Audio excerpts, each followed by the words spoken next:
Welcome back. Today our topic is laws of reflection from Huygens principle. इसको हम दूसरे तरीके से भी हम जानते हैं, हम laws of reflection from wave theory. इसका मतलब वेव थ्योरी भी लॉज ऑफ रिफ्लेक्शन को वेरीफाई करती है। तो आपको पता ही है लॉज ऑफ रिफ्लेक्शन में हम पढ़ते हैं angle of incidence equal to angle of reflection.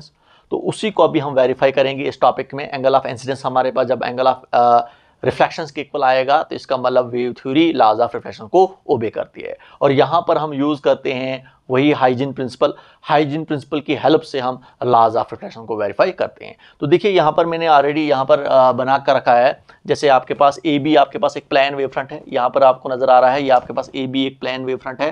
तो ये आपके पास 1 2 3 ये इंसिडेंट रेज ऑफ लाइट हैं जो इस हमारे पास इस प्लेन वेव फ्रंट पर इंसिडेंट करती हैं। तो ये नॉर्मल इस पर स्ट्राइक करती हैं क्योंकि ये प्लेन वेव फ्रंट है, तो जो रेज ऑफ लाइट्स आती हैं वो पैरेलल में आती हैं, तो इस प्लेन वेव फ्रंट पर हमारे पास स्ट्राइक करती हैं।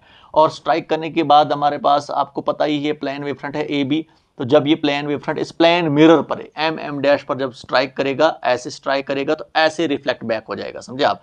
तो ए बी आपके पास इंसिडेंट प्लेन वेव फ्रंट है और ए डैश बी डैश, ये आपके पास ए डैश बी डैश आपके पास क्या होगा, ये रिफ्लेक्टेड वेव फ्रंट होगा। अब किस तरीके से रिफ्लेक्टेड वेव फ्रंट बनता है, हम हाइजीन प्रिंसिपल को यूज करके हम यहाँ पर बोलते हैं कि हम आपको समझाते हैं कि किस तरीके से आपके पास ये ए डैश बी डैश आपका प्लेन वेव फ्रंट बनता है। तो देखिए यहाँ पर मैंने ऐसे ही लिखा है, ये पूरा जो अभी मैंने कहा वही लिखा है मैंने। Suppose A B with the plane wave front, A B आपके पास क्या है, प्लेन वेव फ्रंट है, incident on plane mirror M M dash, आपके पास एक प्लेन मिरर है एम एम डैश, इस पर इंसिडेंट कर रहा है। तो एंगल बी ए डैश, ये आपके पास बी ए डैश, ये आपके पास एंगल जो है, जो यहाँ पर लिखा है मैंने, ये एंगल ऑफ इंसिडेंस होता है, समझे आप। तो अब ये एंगल ऑफ इंसिडेंस कैसे हमारे पास ये एंगल ऑफ इंसिडेंस बनता है, थोड़ा सा आपको समझाऊंगा। ये मैं आपको पता ही है, ये इंसिडेंट रे और ये आपके पास प्लेन वेव फ्रंट है ए बी। इंसिडेंट रे और प्लेन वेव फ्रंट के बीच का जो एंगल बनता है, ये वाला एंगल जो होता है, ये कितना होता है, 9 डिग्री होता है। अब अगर आपको बोला जाएगा इंसिडेंट रे ये हमारे पास जो है एंगल ऑफ इंसिडेंस कैसे बनाता है, हम क्या करते हैं, या इस प्लेन मिरर पर एक नॉर्मल ड्रा करते हैं। जैसे यहाँ पर देखोगे आप, ये एन आपका जो है ये नॉर्मल हमने ड्रा किया है। तो नॉर्मल और इंसिडेंट रे के बीच का जो एंगल बनता है उसको एंगल ऑफ इंसिडेंस कहा जाता है। अब अगर आपको बोला जाएगा नॉर्मल और प्लेन वेव फ्रंट के बीच में एंगल कितना होगा, आप तो देखिए आपको पता ही है इंसिडेंट रे और प्लेन वेव फ्रंट के बीच का एंगल कितना है, ये पूरा का पूरा एंगल कितना है, 9 डिग्री है। ये पूरा का पूरा एंगल 9 डिग्री है। तो यहां से लेकर इंसिडेंट रे और नॉर्मल तक जो एंगल है इसको एंगल ऑफ इंसिडेंस कहा जाता है। इंसिडेंट रे और नॉर्मल तक जो इंसिडेंट रे और नॉर्मल के बीच का जो एंगल होता है इसको एंगल ऑफ इंसिडेंस कहा जाता है। तो मैं क्या करूंगा, 90 डिग्री में से ये जो हमारे पास इंसिडेंट रे और प्लेन वेव फ्रंट के बीच का जो एंगल है वो कितना है, 9 डिग्री, उसमें से ये एंगल निकाल दूंगा, एंगल आई निकाल दूंगा, क्योंकि इंसिडेंट रे और नॉर्मल के बीच का एंगल कितना है, एंगल आई है। तो 90 माइनस आई जो होगा, ये एंगल जो आपका होगा वो एंगल नॉर्मल और प्लेन वेव फ्रंट के बीच का एंगल होगा, ये वाला एंगल 90 माइनस आई। तो ये हमारे पास कौन सा एंगल है, 90 माइनस आई किसके बीच का एंगल है, नॉर्मल और प्लेन वेव फ्रंट के बीच का एंगल, ये यहां से लेकर यहां तक। मुझे चाहिए एंगल कौन सा, ये जो हमारे पास प्लेन वेव फ्रंट है ए बी जो है, इस प्लेन मिरर के साथ जो एंगल बनाता है, आई एंगल बनाता है। ये कैसे हमारे पास आई एंगल आता है यहाँ पर। अब आपको पता ही यहाँ पर देखो, ये नॉर्मल है, ये नॉर्मल है, तो प्लेन वेव फ्रंट और नॉर्मल के बीच का एंगल कितना होता है, ये 90 होता है। आपको पता ही है नॉर्मल हमेशा परपेंडिकुलर में ही होता है। तो नॉर्मल और प्लेन वेव फ्रंट के बीच का एंगल कितना होता है, 90। मुझे चाहिए प्लेन वेव फ्रंट से लेकर इस प्लेन मिरर तक हमारे पास एंगल, ये वाला एंगल चाहिए मुझे, ये आई के इक्वल आना चाहिए। तो आपको पता ही है नॉर्मल और प्लेन वेव फ्रंट, ये हमारे पास नॉर्मल और इस प्लेन मिरर के बीच का एंगल कितना है, यहाँ से लेकर यहाँ तक का एंगल कितना है, 90 है, 90 है। ये वाला एंगल यहाँ से लेकर यहाँ तक 90 है, उसमें से माइनस कर दूंगा कौन सा, नॉर्मल और प्लेन वेव फ्रंट का के बीच का एंगल, ये कितना है यहाँ से लेकर यहाँ तक, ये 90 माइनस आई है, माइनस कर दूंगा 90 माइनस आई। तो अब जो एंगल बचेगा नॉर्मल से लेकर प्लेन एंगल तक, यहाँ से लेकर यहाँ तक जो एंगल है वो 90 है, उसमें से माइनस करूंगा नॉर्मल से लेकर जो एंगल है कहाँ तक, प्लेन वेव फ्रंट तक, ये कितना एंगल है, 90 माइनस आई। तो अब जो एंगल बचेगा वो ये वाला एंगल बचेगा, प्लेन वेव फ्रंट और प्लेन मिरर के बीच का एंगल ये बचेगा, ये आई के इक्वल आना चाहिए। तो देखिए 90 माइनस प्लस होता है माइनस, ये 90 है, यहाँ पर हो गया 90 माइनस माइनस हो गया प्लस, प्लस आई, तो 9 प्लस आई प्लस 90 और माइनस 90 कैंसिल, और आई आपके पास आ रहा है, ये आपके पास एंगल ऑफ इंसिडेंस आ रहा है। तो प्लेन वेव फ्रंट और प्लेन मिरर के बीच का एंगल जो है ये आई के इक्वल आ रहा है। इसी तरीके से हम ये आई निकालते हैं। सिमिलरली अब देखो ये ए डैश बी डैश, ये आपके पास जो है ये प्लेन वेव फ्रंट है ये, लेकिन ये रिफ्लेक्टेड वेव फ्रंट है। तो ये रिफ्लेक्टेड वेव फ्रंट इस प्लेन मिरर के साथ जो एंगल बनाता है उसको क्या कहा जाता है? एंगल ऑफ रिफ्लेक्शन कहा जाता है। बिल्कुल वैसे ही जैसे यहां पर ये मैंने कहा प्लेन वेव फ्रंट और प्लेन मिरर के बीच का एंगल एंगल ऑफ रिफ्लेक्शन होता है। जैसे यहां पर ये एंगल ऑफ इंसिडेंस होता है, वैसे यहां पर एंगल ऑफ रिफ्लेक्शन आपका बनता है। वो कैसे? जैसे आप देखो, आप ये रिफ्लेक्टेड रे है, ये 3 यहां से हमारे पास आ रही है इंसिडेंट रे और ऐसे निकल रही है रिफ्लेक्टेड रे, तो ये नॉर्मल होगा। नॉर्मल और रिफ्लेक्टेड रे के बीच का एंगल होता है, इसको कहा जाता है एंगल ऑफ रिफ्लेक्शंस। तो बिल्कुल वैसे ही यही जो जैसे यहां पर मैंने आपको समझाया, वैसे ही यहां पर आप इसको कैलकुलेट करो तो आपके पास आएगा प्लेन, ये जो आपके पास plane wave front A dash B dash और प्लेन मिरर के बीच में एंगल आर ही आएगा। क्लियर आपको? जैसे यहां पर यूज किया वैसे ही आप यहां पर भी यूज करो, आपके पास यही आपके पास आ जाएगा, एंगल आर ही आ जाएगा। फिर यहां पर प्लेन आपके पास ये A dash B dash plane wave front है, लेकिन रिफ्लेक्टेड वेव फ्रंट है और ये प्लेन मिरर है, तो ये एंगल आर के इक्वल आएगा, इसको एंगल ऑफ रिफ्लेक्शन कहा जाता है। हालांकि ये आपको यहाँ पर उतनी जरूरत नहीं है कैलकुलेट करने की, लेकिन अगर आपको कोई पूछेगा तो इस तरीके से आप बोल सकते हो ये एंगल अंदर वाला एंगल कैसे मैंने एंगल ऑफ रिफ्लेक्शन लिया, तो ये पूरा एक्सप्लेन करोगे आप इस तरीके से इसको। अब देखो, अब आपको पता है हाइजीन प्रिंसिपल को हमने यूज करना है, तो हाइजीन प्रिंसिपल को की हेल्प से ही हम लॉज ऑफ रिफ्लेक्शन को हम वेरीफाई कर सकते हैं। देखिए यहां पर हमारे पास जैसे हमने हाइजीन प्रिंसिपल में कहा था, every point on a given wave front act as a source of secondary wavelet, समझे आप? तो वही लिखा है मैंने, according to Huygens principle every point on a given wave front act as a source of secondary wavelet. तो देखिए ये आपके पास गिवन वेव फ्रंट है ए बी, आपके पास गिवन वेव फ्रंट है प्लेन वेव फ्रंट, इस पर जितने भी पॉइंट्स होंगे, जैसे ये बी पॉइंट ले लिया मैंने, यहाँ पर ए पॉइंट है, ये सोर्स का काम करेंगे सेकेंडरी वेवलेट बनाने के लिए। तो जैसे अभी देखो हमारे पास सपोज करेंगे बी अपना सेकेंडरी वेवलेट कहां पर बनाएगा? ए डैश पर बनाएगा, और ए अपना सेकेंडरी वेवलेट कहां पर बनाएगा? बी डैश पर बनाएगा। क्लियर आपको पता ही है सेकेंडरी वेवलेट कैसे बनता है? हम इस बी पॉइंट को हम सेंटर मानते हैं हम, और एक स्फीयर ड्रॉ करते हैं, ऐसे हम स्फीयर ड्रॉ करते हैं जिसका रेडियस कितना होता है? सी इंटू टी। क्लियर आपको? सी इंटू टी का मतलब हुआ, जैसे हमारे पास बी, आपको पता ही ये लाइट होती है, बी से जब लाइट निकलेगी, जब ए डैश पर पहुंचेगी तो कितना टाइम ले लेगी? टी टाइम लेगी। जैसे 5 सेकंड्स में वो हमारे पास लाइट बी से निकलती है और ए डैश पर पहुंच रही है, समझे आप? और सी क्या होता है? Velocity of light. सी क्या होता है हमारे पास? Velocity of light. तो अगर हम कहेंगे सी इंटू टी क्या होता है? ये डिस्टेंस होता है। क्या होता है आपको पता ही है? सी हो गया हमारे पास वेलोसिटी किस होता है? डिस्टेंस अपॉन टाइम होता है। तो अगर आपको डिस्टेंस चाहिए तो किसी को आएगा? सी इंटू टी, ये टी ऊपर ट्रांसफर हो जाएगा, तो इसका मतलब डिस्टेंस जो आएगा वो सी इंटू टी के को आएगा। इसका मतलब distance travelled by light in T seconds. तो टी सेकंड्स में हमारे पास डिस्टेंस कितना ट्रेवल करती है लाइट? वो सी इंटू टी के होता है। तो सी इंटू टी क्या होता है हमारे पास? वो डिस्टेंस होता है जो ट्रेवल करती है लाइट, कितने? टी सेकंड्स में। जैसे हमारे पास यहां से हमारे पास एक लाइट निकलेगी, ए डैश पर पहुंचेगी, तो कितना डिस्टेंस ट्रेवल करेगी? सी इंटू टी डिस्टेंस ट्रेवल करेगी। तो सी इंटू टी डिस्टेंस ट्रेवल करने के बाद ये हमारे पास जो हमारे पास बी पॉइंट से लाइट निकलेगी वो ए डैश पर पहुंचेगी। तो उतना सी इंटू टी हम क्या ले लेंगे? रेडियस ले लेंगे और एक स्फीयर ड्रा करेंगे। एक स्फीयर ऐसे ड्रा करेंगे, जो स्फीयर हमारे पास क्या होगा? जो स्फीयर कहां पर पहुंचेगा? ए डैश पर पहुंचेगा, यहां पर पहुंचेगा, ऐसे यहां पर पहुंचेगा, समझे आप?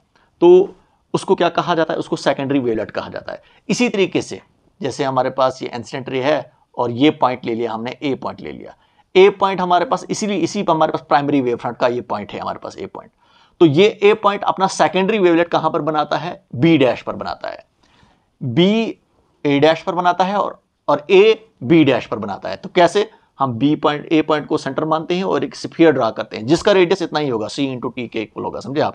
टाइम उतना ही लेना है जितना टाइम लाइट लेगी बी से लेकर ए तक, ए डैश तक पहुंचने के लिए टाइम लगेगी, उतना ही टाइम हम ले लेंगे यहां पर भी, तो उतना ही टाइम हमारे पास लाइट को लगेगा ए से बी डैश तक पहुंचने के लिए। तो डिस्टेंस जो हमारे पास ट्रेवल करेगी टी टाइम्स में हमारे पास लाइट, जब हमारे पास ए डैश से बी डैश पर पहुंचेगी तो कितना डिस्टेंस ट्रेवल करेगी? कितना डिस्टेंस हमारे पास होगा? वो सी इंटू टी के इक्वल होगा। तो उस डिस्टेंस को आप रेडियस मानो, ए पॉइंट को हम रेडियस मानेंगे और ऐसे स्फीयर ड्रा करेंगे, और स्फीयर ड्रा करके वो हमारा स्फीयर कहां पर पहुंचेगा?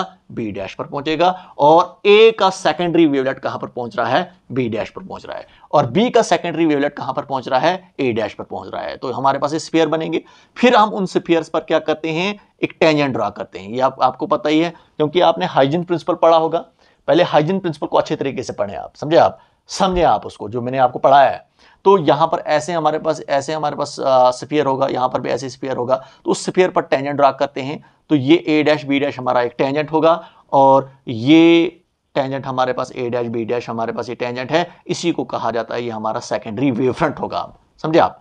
तो ए बी आपका प्राइमरी वेव फ्रंट और ए डैश बी डैश आपका सेकेंडरी वेव फ्रंट बनेगा। और ये ए डैश बी डैश हमने टेंजेंट ड्रा किया है उन सेकेंडरी वेवलेट्स पर, जिनको हम स्फीयर बोलते हैं। हम एक स्फीयर, हम जितने भी स्फीयर यहां पर हमारे पास पहुंचेंगे, एक ही नहीं, मैंने दो दिखाए आपको, आपके पास बहुत सारे, क्योंकि हर एक पॉइंट, जितने भी पॉइंट्स हमारे पास इस प्राइमरी वेवफ्रंट पर होंगे वो सेकेंडरी वेवलेट्स बनाएंगे। समझे आप? और वो सेकेंडरी वेवलेट जब बनाएंगे तो वो यहां पर बनाएंगे। समझे आप? तो फिर हम उन सेकेंडरी वेवलेट्स पर हम क्या करते हैं, टेंजेंट ड्रा करते हैं, ए डैश बी डैश, उसको बोलते हैं सेकेंडरी वेवफ्रंट। क्या बोलते हैं उसको? Secondary wavefront. और ये secondary wavefront A dash B dash, इसी को कहा जाता है रिफ्लेक्टेड वेवफ्रंट। तो A B incident wavefront, A dash B dash reflected wavefront. ऐसे ये ए बी आया, स्ट्राइक करेगा ऐसे और ऐसे निकलेगा। समझे आप? जैसे ही हमारे पास ये लाइट हमारे पास, क्योंकि आपको पता है ये रेज ऑफ लाइट्स हैं, ये वेव फ्रंट पर परपेंडिकुलर में होती हैं, तो ऐसे रेज ऑफ लाइट आएगी, स्ट्राइक करेगी तो ऐसे निकलेगी। तो 3 ये इंसिडेंट रे है, 3 डैश ये आपके पास रिफ्लेक्टेड रे है। इसी तरीके से 2 इंसिडेंट रे है इस प्लेन वेव फ्रंट पर, ऐसे आएगी और स्ट्राइक करेगी, ऐसे निकलेगी। 2 डैश हमारे पास रिफ्लेक्टेड रे ऑफ लाइट है। इसी तरीके से इंसिडेंट रे है 1 और ऐसे निकलेगी, ये 1 डैश हमारे पास रिफ्लेक्टेड रे होगी।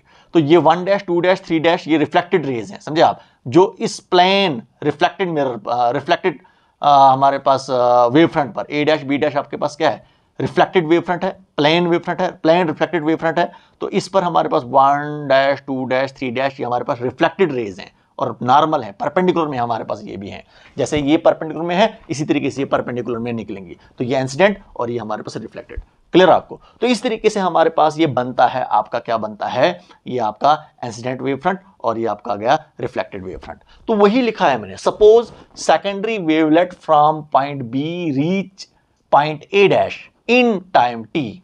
देखिए हमारे पास बी अपना सेकेंडरी वेवलेट कहां पर बी अपना सेकेंडरी वेवलेट कहां पर बनाता है, ए डैश पर बनाता है। इसका मतलब इसका सेकेंडरी वेवलेट कहां पर पहुंचता है, कहां पर रीच करता है, ए डैश पर रीच करता है इन टाइम टी टाइम्स में। समझे आप? यहां से लेकर यहां तक कितना टाइम लगता है, टी टाइम्स लगता है। तो इसका मतलब ये जो होगा बी ए डैश जो होगा वो किसके इक्वल होगा, वो सी इंटू टी के इक्वल होगा। वही मैंने कहा आपको, डिस्टेंस हमारे पास जो ट्रेवल करती है लाइट टी सेकेंड्स में, तो वो कितना होगा, वो सी इंटू टी के इक्वल होगा। इसी तरीके से बी, इसी तरीके से ए, वही लिखा मैंने, suppose secondary wavelet from point A reach point B dash in time T. इसी तरीके से ए अपना सेकेंडरी वेवलेट कहां पर बनाएगा, बी डैश पर बनाएगा इन टाइम टी टाइम्स में। तो ये भी हमारे पास ए बी डैश भी हमारे पास किसको होगा, वो सी इंटू टी के को होगा। फिर हम क्या करते हैं, then join A dash B dash, फिर हम ए डैश बी डैश को ज्वाइन करते हैं, ये then A dash B dash with the reflected wave front, A dash B dash आपका क्या होगा, ये रिफ्लेक्टेड वेव फ्रंट होगा। क्लियर आपको? अब हम वेरीफाई करेंगे। ये हुआ आपके पास पूरा, हमने समझाया आपको, हाइजीन प्रिंसिपल को यूज करके समझाया आपको इंसिडेंट वेव फ्रंट और रिफ्लेक्टेड वेव फ्रंट कैसे बनता है। अब यहां पर हमारे पास ये आपके पास ए डैश ए और बी, ये आप हम कहेंगे ये इंसिडेंट ट्राइंगल है, और आपके पास दूसरा हमारे पास ए डैश बी डैश ए, ये आपके पास आ गई रिफ्लेक्टेड ट्राइंगल। क्योंकि इंसिडेंट ट्राइंगल में incident wave front, reflected triangle में हमारे पास रिफ्लेक्टेड वेव फ्रंट। तो ये हमारे पास दो सिमिलर ट्राइंगल्स हैं। सिमिलर ट्राइंगल कौन सी, एक ये ले लेंगे हम, A B A dash, A B A dash, and triangle कौन सी हम ले लेंगे, हम अब लेंगे हम A dash B dash A, A dash B dash A. तो एक कौन सी ले ली मैंने, ए बी ए डैश, ये वाली ट्राइंगल, इंसिडेंट एंगल वाली ट्राइंगल, जिसमें हमारे पास इंसिडेंट वेव फ्रंट होगा। दूसरा हमारे पास ए डैश बी डैश ए, ये आ गई हमारे पास रिफ्लेक्टेड वेव फ्रंट वाली ट्राइंगल, ये वाली ट्राइंगल। इसमें देखो जब ये दो ट्राइंगल्स हमारे पास, ये वाला एंगल 9 डिग्री, ये वाला एंगल भी हमारे पास कितना होता है, 9 डिग्री। तो एंगल बी और एंगल बी डैश, ये दोनों कितने हैं, 9 डिग्री हैं। क्लियर आपको? क्योंकि ये भी हमें ऑलरेडी पता है कैसे 9 डिग्री हैं। आपको पता ही है इंसिडेंट रे और wave front, plane wave front, incident ray और प्लेन वेव फ्रंट के बीच का एंगल कितना होता है, 9 डिग्री होता है। इसका मतलब ये भी हमारे पास रे है, ये रे ऑफ लाइट है। रे ऑफ लाइट जो प्लेन वेव फ्रंट पर होती है तो वो 9 डिग्री पर होती है, तो ये हमारे पास रे ऑफ लाइट है, रिफ्लेक्टेड रे है, तो ये प्लेन वेव फ्रंट है। तो यहाँ पर भी ये एंगल कितना बनाती है, 9 डिग्री बनाती है। इसका मतलब बी, एंगल बी और एंगल बी डैश दोनों क्या है, 9 डिग्री है। इसके बाद देखोगे आप ये side A dash, A dash is equal to A dash, ये दोनों ट्राइंगल्स में आपको मिलेंगी, कॉमन है। ये ए डैश साइड जो है ये आपको कॉमन मिलेगी। इसके बाद ट्राइंगल कौन सी, ए बी ए डैश में से ये B A dash is equal to A B dash is equal to A B dash. तो बी ए डैश इस इंसिडेंट वाली ट्राइंगल की साइड है और ए बी डैश इस रिफ्लेक्टेड वाली ट्राइंगल की साइड है, समझे आप। तो ये दोनों इक्वल हैं, किसके इक्वल हैं, जो हमारे पास देखो बी ए डैश किसके इक्वल है, सी इंटू टी के इक्वल है, ए बी डैश में हमारे पास सी इंटू टी के इक्वल है, दोनों इक्वल हैं। तो देखो एंगल साइड साइड, तो angle side side congruency rules के तहत, समझे आप, या साइड एंगल साइड जिसको हम बोलते हैं, हम हमारे पास ये दो ट्राइंगल्स क्या हैं, ये कॉन्ग्रुएंट हैं। तो हेंस अब हम कह सकते हैं triangle A B A dash and triangle A dash B dash A dash B dash A are congruent. ये क्या है, कॉन्ग्रुएंट है। तो ये दो ट्राइंगल्स क्या है, कॉन्ग्रुएंट है। किस रूल्स के तहत, साइड एंगल साइड रूल के तहत, क्योंकि ये साइड साइड और ये आ गया एंगल, इसके रूल्स के तहत हमारे पास ये दो ट्राइंगल्स क्या है, कॉन्ग्रुएंट हैं। तो जब दो ट्राइंगल्स हमारे पास कॉन्ग्रुएंट होती हैं, अगर ये दो ट्राइंगल्स क्या है हमारे पास कॉन्ग्रुएंट हैं, ये और ये, तो उनके एंगल्स भी इक्वल होते हैं और उनकी साइड्स भी इक्वल होती हैं। तो जब इनके एंगल्स, ये हमारे पास एक ट्राइंगल ये है, दूसरी ट्राइंगल ये है, अगर इनके एंगल्स इक्वल हैं तो मैं इस ट्राइंगल्स का ये एंगल ले लूंगा, एंगल आई, और इस ट्राइंगल का कौन सा एंगल ले लूंगा, ये एंगल ऑफ रिफ्लेक्शंस। अब मैं कह सकता हूं मैं angle I is equal to angle R के इक्वल है, समझे आप। तो अब मैं कह सकता हूं कि एंगल आई इस इंसिडेंट वाली ट्राइंगल्स का एंगल है और एंगल आर ये हमारे पास दूसरी ट्राइंगल्स का हमारे पास क्या है, एंगल है। तो एंगल आई एंगल आर के इक्वल होगा, angle of incidence equal to angle of reflections, तो हेंस वेरीफाइड। तो अब यहां से हमें ये वेरीफाई हुआ कि एंगल आई एंगल आर के इक्वल होता है, तो यही आपका लॉ ऑफ रिफ्लेक्शन है। तो इसका मतलब वेव थ्योरी से भी हमने लॉज ऑफ रिफ्लेक्शन को वेरीफाई किया। एंगल आई ये एंगल ऑफ इंसिडेंस है, जो हमारे पास incident wave front plane mirror के साथ एंगल बनाता है, इसको एंगल ऑफ इंसिडेंस कहा जाता है। ए डैश बी डैश आपका रिफ्लेक्टेड वेव फ्रंट है, जो प्लेन मिरर के साथ एंगल बनाता है, कितना, आर बनाता है। तो एंगल आई एंगल आर के इक्वल आ रहा है, इसका मतलब angle of incidence angle of reflection के इक्वल आ रहा है। तो जब angle of incidence angle of reflection के इक्वल आ रहा है, इसका मतलब वेव थ्योरी भी लॉज ऑफ रिफ्लेक्शन को ओबे करती है। इसका मतलब यहां से भी हम वेव थ्योरी से भी हम लॉज ऑफ रिफ्लेक्शन को एक्सप्लेन कर सकते हैं। तो ये आपके पास था टॉपिक, दैट इज